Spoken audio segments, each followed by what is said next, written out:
السلام عليكم. اتكلمنا قبل كده عن the different elements of the short story and the short story as a genre، وشوفنا ايه الحاجات اللي بتساعدنا ان يكون عندي حاجة اقدر اقول عليها الشورت ستوري. The different elements that include characters, plot, themes, method of narration and so on.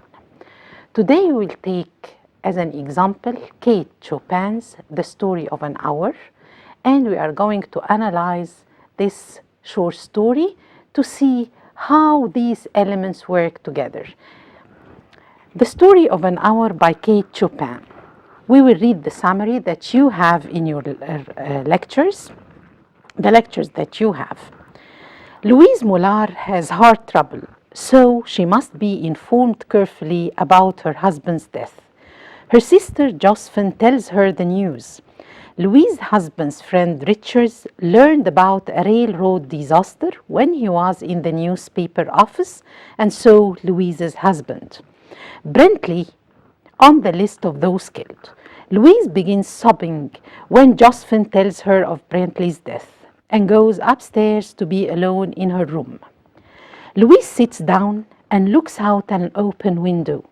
She sees trees, smells approaching rain, and hears a peddler yelling out that what he's selling. She hears someone singing as well as the sounds of sparrows, and there are fluffy white clouds in the sky. She's young, with lines around her eyes. Still crying, she gazes into the distance. She feels apprehensive and tries to suppress the building emotions within her, but can't. She begins repeating the word free to herself over and over again. Her heart beats quickly and she feels very warm. Louise knows she will cry again when she sees Brentley's corpse. His hands were tender and he always looked at her lovingly. But then she imagines the years ahead, which belong only to her now, and spreads her arms out joyfully with anticipation. She will be free on her own without anyone to oppress her.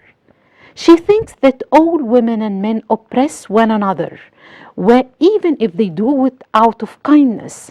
Louise knows that she often loved Brentley, but tells herself that none of that matters anymore. She feels ecstatic with her newfound sense of independence. Josephine comes to her door begging Louise to come out, warning her that she'll get sick if she doesn't. Louise tells her to go away. She fantasizes about all the days and years ahead and hopes that she lives a long life. Then she opens the door and she and Josephine start walking down the stairs where Richards is waiting. The front door unexpectedly opens and Brentley comes in. He hadn't been in the train accident or even aware that one had happened. Josephine screams and Richards tries unsuccessfully to block Louise from seeing him. Doctors arrive and pronounce that Louise died of a heart attack brought on by happiness. That is the summary of the short story. Simply stated, a woman for just 1 hour thought that her husband was dead. She started imagining how her life would look like during his death. Then suddenly, after an hour, she realized that he was not dead and he was not on the train. To our surprise, the protagonist, Louise, was not happy or showed any happiness. On the contrary, the moment she knew that her husband is not dead, she herself died. Everybody thought that she died because of happiness, when the reality is that the protagonist died because of her sadness. Now we will analyze the different elements of the story. The setting. We mean by setting the time and the place. when the action happened and where it happened. The action takes place in a single hour in an American home in the last decade of the 19th century. Women are always inside the Mullar's house while men come and go. The primary action takes place within the house. So now everything happens in an American home, inside the home. Women are there, sitting there all the time, and we see men coming in and going out of the house, which is indicative of the status of women at that time. And we discussed that last time. We mentioned how women were treated and how women were looked upon at that time. The characters we have in this short story, we have 5 main characters. Of course, Mrs. Louise Mullar, the protagonist, Brentley Mullar, the husband, Josephine, her sister, Richards, his friend, and the doctors who will announce the death of Mrs. Louise. Now, throughout the short story, we come to understand the character of Mrs. Louise Mullar. Mrs. Louise Mullar is a young, attractive woman who mourns the death of her husband, but is paradoxically happy because of the freedom that she will enjoy in the years to come. يبقى احنا عرفنا ان هي she was sad for very few minutes when she knew that her husband was dead. But to our surprise, she was also happy. Happy because of the freedom that she thought she would enjoy after her husband's death. She is the protagonist and the center of attention. Everybody looks upon, takes care of her. Everybody was worried about her, so she is the center of attention. She describes her husband as always being nice to her, yet she's filled with joy upon hearing about his death, which is paradoxical. Okay, it is contradictory. She loves her husband. She says that her husband is a loving husband. But in spite of this, she's happy. She feels happy because he's dead. Why is that? Because she feels that she's going to be free. She will enjoy her life and she will not be oppressed. In the hour during which Louise believes Brentley is dead, her heart beats strongly because she feels her new independence. This is very important. What she lacks is independence. Therefore, when she thought that her husband was dead, she started to look forward to her new life, to her new independent life. Alone in her room, she spreads her arms open, symbolically welcoming her new life. When her husband reappears, she dies. The irony is that she does not die of joy, as the doctors claim, but actually dies from the loss of joy. Her husband's death makes her anticipate a new life. And when that life is taken away, shock and disappointment kill her. يبقى لما عرفت إن جوزها died in an accident, she started to anticipate a new life, a life in which she will be free. She will enjoy freedom. She will do whatever she likes. Then, all of a sudden, after just 1 hour, she realized once again that her husband is not dead, so she herself died, but not out of happiness as everybody thought, but she died because she was sad, because she would once again lose her freedom. Now the character of Mr. Mullar, he does not appear in person until the end. He's not there all the time. He only appears at the very end of the short story. The reader doesn't know much about him. We don't know a lot about Mr. Molar. We only know from his wife that he is a loving, kind, tender husband, but we know nothing more. The reader gets to know about him from the reactions of other people to his supposed death. The method of narration, how the story is narrated, who tells the story, one of the characters or another person, the narrator himself, who is not involved in the events. The story is narrated in the third person. The narrator follows every action that Mrs. Molar makes. The narrator gets into her mind and allows the reader to know all her thoughts and feelings. يبقى the story is not narrated by one of the characters. The story is narrated in the third person, and the narrator tells us about Mrs. Molar. He tells us about her character, he tells us about her thoughts and about her feelings. So we know everything about her through the narrator.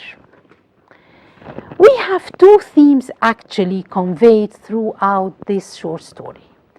And we mentioned before that themes are the major ideas or the messages that are conveyed by the writer. What the writer wants to tell us. The two themes that are in this short story are, the first one is the forbidden joy of independence and the inherent oppressiveness of marriage. The forbidden joy of independence means that independence is a forbidden pleasure that can be imagined only privately. When Louise hears from Josephine and Richards of Brentley's death, she reacts with obvious grief. And although her reaction is perhaps more violent than other women's, it is an appropriate one. Alone, Louise begins to realize that she is now an independent woman, a realization that enlivens and excites her. Even though these are her private thoughts, she at first tries to squelch the joy she feels, to beat it back with her will. When she finally does acknowledge the joy, she feels possessed by it and must abandon herself to it as the word free escapes her lips. Louise's life offers no refuge for this kind of joy, and the rest of society will never accept it or understand it. Okay? So, the forbidden joy of independence means this feeling women cannot really enjoy. It is something forbidden for them. The other theme is the inherent oppressiveness of marriage, and by that, the writer means that oppressiveness is there in the institution of marriage itself. Not only women are oppressed, but also men or husbands are oppressed. Chopin suggests that all marriages, even the kindest ones, are oppressive. Louise, who readily admits that her husband was kind and loving, feels joy when she believes that he died. Her reaction does not suggest any malice, and Louise knows that she will cry. However, despite the love between the husband and the wife, Louise views Brentley's death as a release from oppression. She never names a specific way in which her husband oppressed her, but she hints that marriage in general stifles both men and women. So, according to Chopin طبعا, she finds that marriage oppresses both men and women. Not only women, but also men. But women feel more oppressed. Why? Because of their status at the time, and because they were not only oppressed by their husbands, but they were also oppressed by the whole society. Now we'll move on to the story itself, and we will analyze the different parts of the story. Paragraph 1 that begins with, Knowing that Mrs. Molar was afflicted with a heart trouble, great care was taken to break to her as gently as possible the news of her husband's death. Now, first of all, the first sentence, the very beginning of the short story, we have knowing that Mrs. Molar. The reader does not know her first name at the beginning. Why do you think her name is delayed? This is significant. It is not done haphazardly, but it is done for a reason. Her name is delayed because maybe the author wants to suggest that the young woman lacked individuality and identity until her husband's reported death liberated her. يبقى that's why we don't know her name. She's named according to her husband's name, Mrs. Molar. So this suggests that she has no identity of herself. She has no identity without her husband. Until her husband's reported death, she will feel liberated. She exists only as the wife of Mr. Molar. She lacks individuality and has no separate identity. Alone in her room, she feels free and independent and regains her identity. Only at this time does her sister call out her first name, Louise, open the door. So, only when her husband is reported dead that she is called by her own name, Louise, Louise, Louise. Otherwise, at the very beginning, we don't know her real name. Her name, though, Louise, is ironical. Why is that? Because the name Louise with an E at the end is the feminine form of the masculine Louise without this final E. So even when Mrs. Molar gets her identity back, it is in part a male identity, or she's deriving her importance and her identity from her husband's identity. So her name is also significant because the writer, Kate Chopin, chose a name that is the feminine form of a masculine one, which shows, or maybe she's trying to tell us that whatever she does, she has no identity of her own at all. Now we have the structure. She was afflicted with a heart trouble. It is a passive structure, and this passive voice indicates that somebody or something has caused this hard trouble. So, in this way, the writer arouses the reader's curiosity. She was afflicted with a heart trouble. Now we don't know the reason. Why is that? Is it because of her husband? Is it because of her life? Is it because it is just a disease and that's it? The reader does not know. So in this way, the reader's curiosity is aroused. The opening sentence foreshadows the ending and makes it believable. So, this very short sentence, the first sentence of the short story, is very important because it tells us a lot. First of all, it doesn't give us the name of the protagonist. This signifies that this protagonist has no identity without her husband. Then we know that her name is the feminine form of the masculine, Louise, which again intensifies this idea. Shows that again and again, she is nothing without her husband. Then we know that the protagonist has some heart trouble, and this foreshadows the ending. When she dies at the end of the story, the reader does not feel that this is something that happens all of a sudden or unexpectedly, because right from the very beginning, the reader knows that Louise has heart trouble. So the sentence foreshadows the end of the story and makes it believable. As the story unfolds, the reader discovers that Mrs. Mullar's heart condition may have resulted from the stress caused by her reaction to her inferior status in a male-dominated culture. So, as we read on, the reader gets an idea that maybe her heart condition is the result of her stress, is the result of her oppression in a male-dominated culture.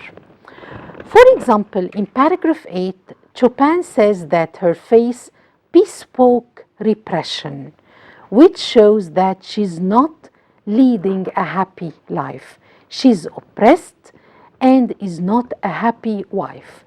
Chopin again notes in paragraph 15 that often she had not loved her husband. Therefore, this heart condition, the reader comes to realize that this protagonist is suffering because of her inferior status, and the writer herself tells us very bluntly that this character is oppressed and that she suffers from repression.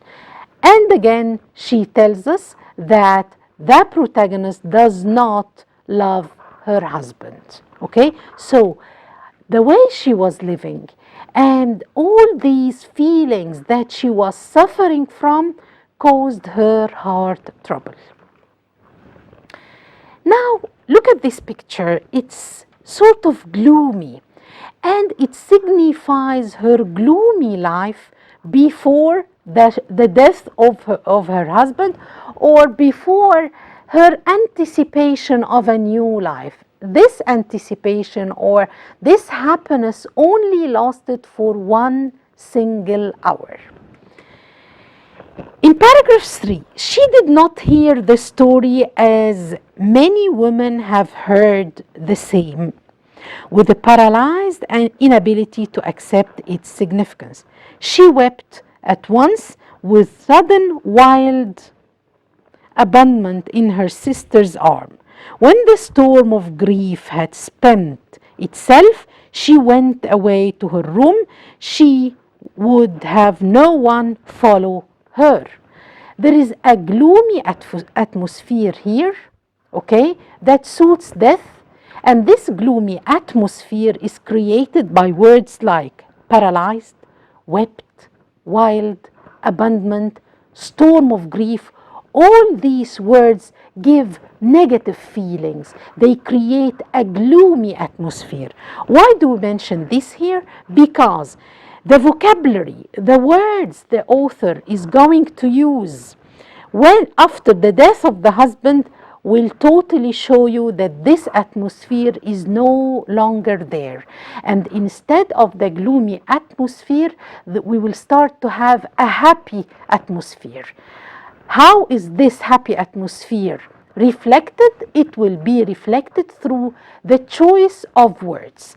Here, all the words chosen reflect this gloomy atmosphere. Words like paralyzed, wept, wild, grief, and so on, they give negative feelings. They create a gloomy atmosphere.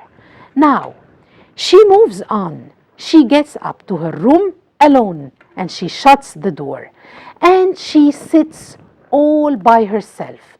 But what does she do there? She looks out of the window, and suddenly, instead of the gloomy atmosphere that was created at the beginning of the short story, she starts to look upon life in a different way. She starts to see the sky, the blue color of the sky. She starts to listen to the sparrows She starts to see, to listen to the voices of people going here and going there. She starts to see life in a different light. Okay? So, she could see in the open square before her house the tops of trees that were all aquiver with the new spring life. The delicious breath of rain was in the air. In the street below, a peddler was crying his wares. The notes of a distant song which someone was singing reached her faintly, and countless sparrows were twittering in the eaves. There were patches of blue sky showing here and there through the clouds that had met and piled one above the other in the west, facing her window. Now, there is a shift from the gloomy atmosphere to a gay one. The natural landscape reflects the shift in perspective and mood. Mrs. Molar is no longer sad. She is anticipating a new life. And she's anticipating a new life. That's why she's looking out of the window. That's why we have this window open in front of her, because it's as if she's looking upon a totally new life waiting for her. Nature reflects this gay mood, the new spring life, the delicious breath of rain, song, sparrows twittering, patches of blue sky. The language here differs. We have different words, all words that give or convey a happy atmosphere, not the gloomy one that was reflected at the beginning of the story. Patches of blue sky showing through the clouds. What does this mean? It shows that there is hope coming out through gloominess. Okay? So again, instead of the gloomy life, the sad life, the oppressed life that she used to have, now she is anticipating a new hopeful life. Look here, she's looking at the sky and everything is different in front of her now. She sees the color of the sky. She sees the color of the tree. She can hear birds singing. Everything is different and everything is reflecting her mood. When she abandoned herself a little, whispered word escaped her slightly parted lips. She said it over and over under her breath. Free, free, free. She even uttered this to herself. The repetition of the word free signifies the overwhelming thought Mrs. Molar has when her husband has died. Feeling like she's going to be free makes Mrs. Molar into a whole new person. Suddenly, she is excited about her future. She wants to live freely, yet her sense of liberation only lasts a little while. It is ironic that her life ends shortly after her prayer that life might be long. Now, she couldn't keep her feelings to herself, and she actually utters what she feels inside. She says to herself, free, free, free. Now she's anticipating her new life, and she knows that from now on she's going to have a life of her own. She's going to enjoy her independence. She will not be oppressed by anyone, and she could live her life the way she wants. But there is an inner conflict inside her. She knows that she's going to be free, that she's going to be independent, that she's going to enjoy this type of life. But there is an inner conflict in her. Okay? So, she knew that she would weep again when she saw the kind, tender hands folded in death. The face that had never looked, save with love upon her, fixed and grey and dead. But she saw beyond that bitter moment a long procession of years to come that would belong to her absolutely. And she opened and spread her arms out to them in welcome. Louise suffers from an inner conflict. Her husband was kind and tender and treated her with love. The problem is, he disregarded her individuality and her identity.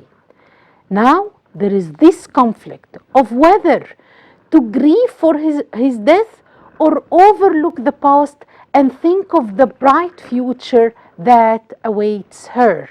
So this is the conflict inside her. Do I cry? Do I show that I will miss this person, that I will miss this loving husband? Or should I look forward to my coming life? This is the conflict that was inside her. Go away. I am not making myself ill. No, she was drinking in a very elixir of life through that open window. Now, her sister comes in. She tells her, Louise, open the door. Open the door, Louise. I beg you, open the door or you will make yourself ill. Okay? Now, this is very ironical. Josephine, her sister, comes.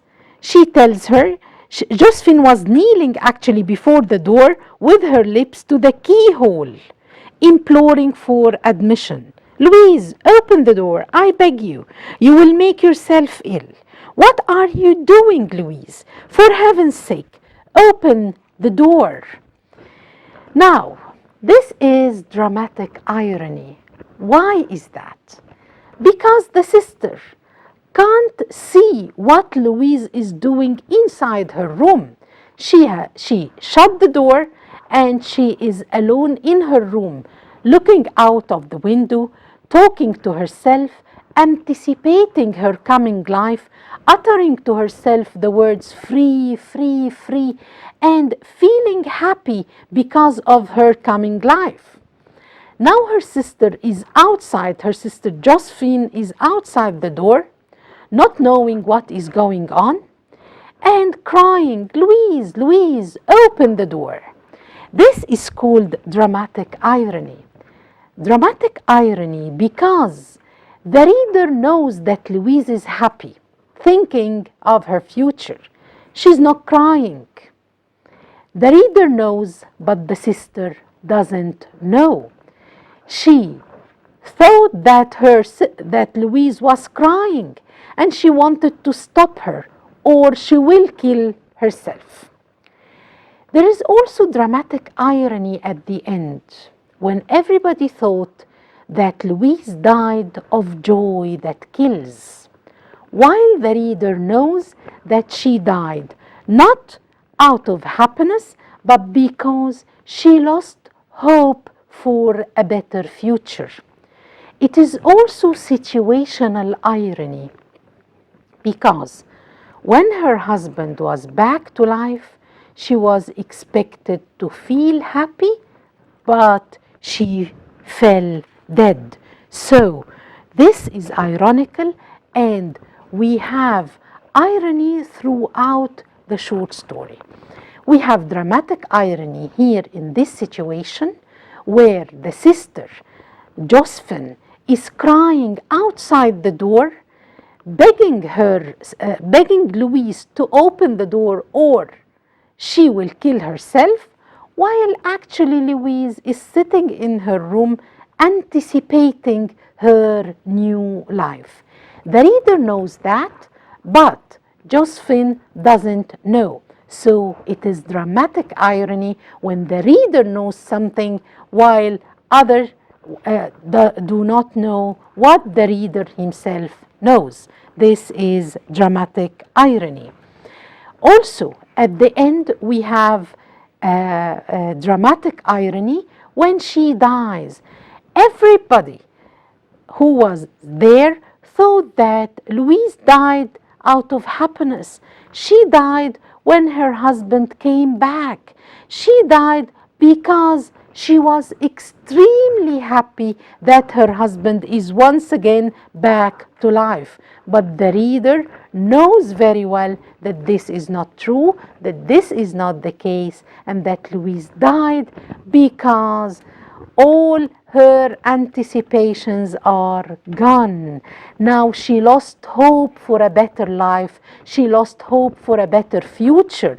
That's why she died. She died not because she was happy, but because she was sad that she lost her life that she anticipated. She lost her life that she would live freely. Okay?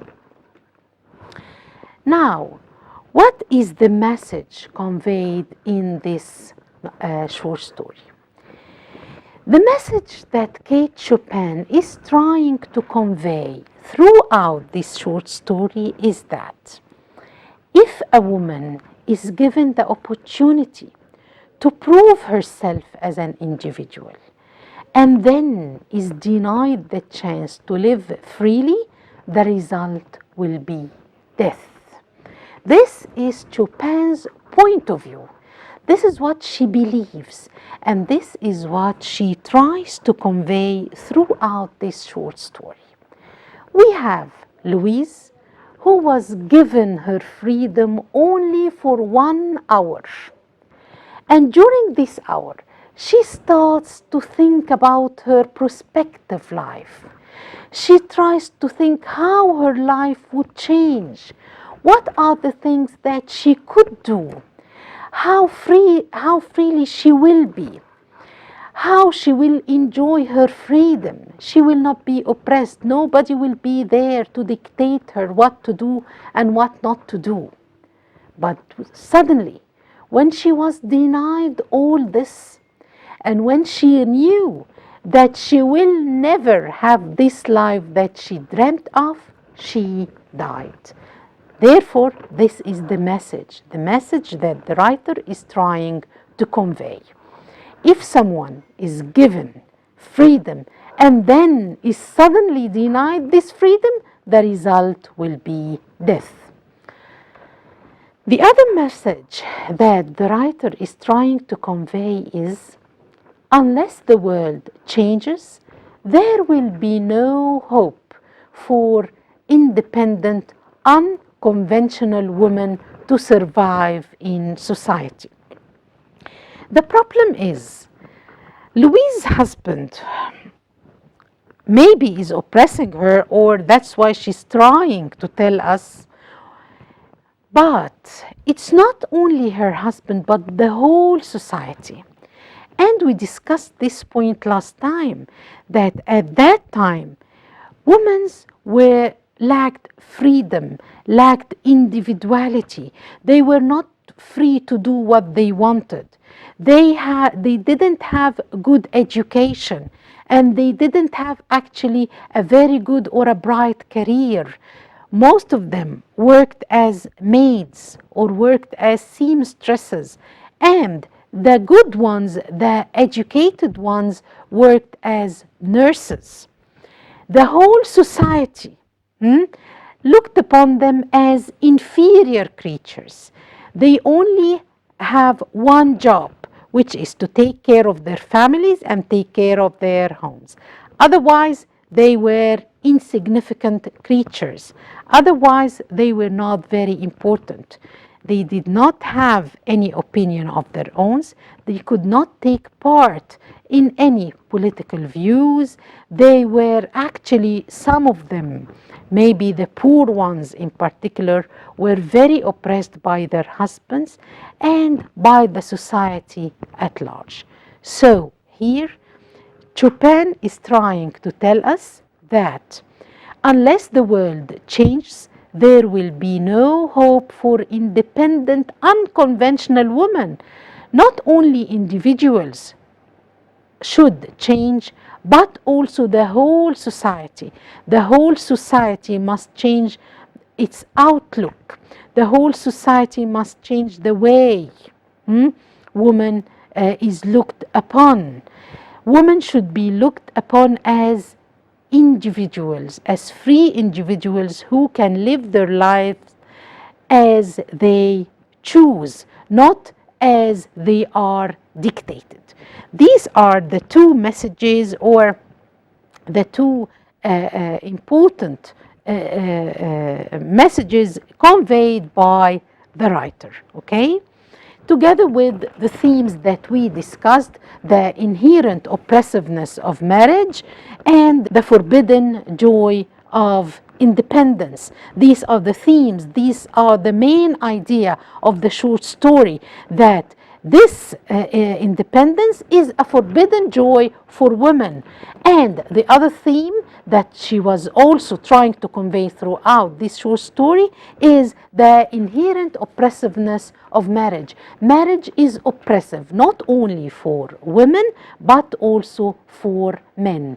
And finally, what is she trying to tell us through all this? That women should be given their freedom, should be looked upon as individuals, otherwise they will die if they are given this individuality, if they are given this freedom, and then they are denied it, okay?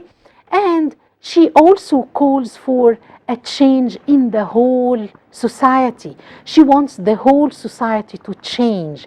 Otherwise, women will have no hope in a society that is conventional, that is traditional, that is hierarchical, that looks down upon women.